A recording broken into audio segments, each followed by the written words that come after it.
All right, back now at 7:23. If you live in Austin, likely you have gotten accustomed to or at least just accepted the fact of the allergies, high pollen counts, and the occasional sinus infection that can come with them. But if you leave them untreated, could it actually lead to more serious complications? Well, joining me this morning, Dr. Rachel Arffa. She's a rhinologist from Baylor Scott and White Health in Round Rock, and she's joining us with some answers. Good morning. Thanks for being with us. Good morning. Thank you for having me. So we've seen this happen so many times. You get allergies, and the next thing you know, 3 weeks have gone by, you've got this infection, you really feel bad.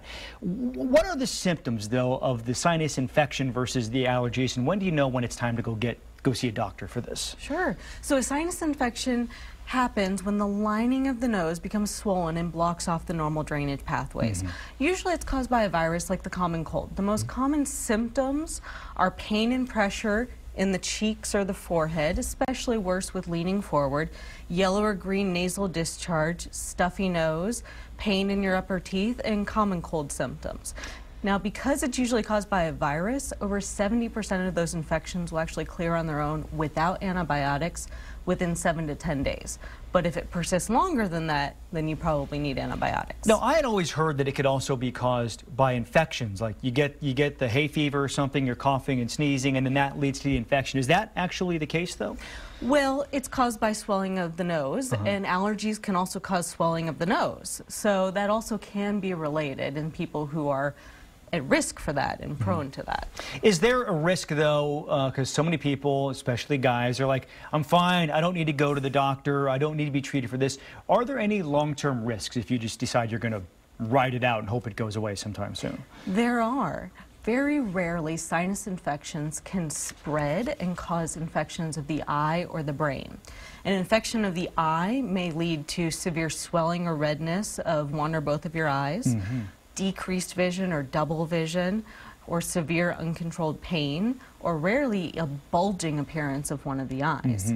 An infection spreading to the brain could cause a sudden high fever with sensitivity to light, severe headaches, stiff neck, and even things like confusion and seizures. Wow. Luckily, those things are very rare and are usually preventable with taking antibiotics.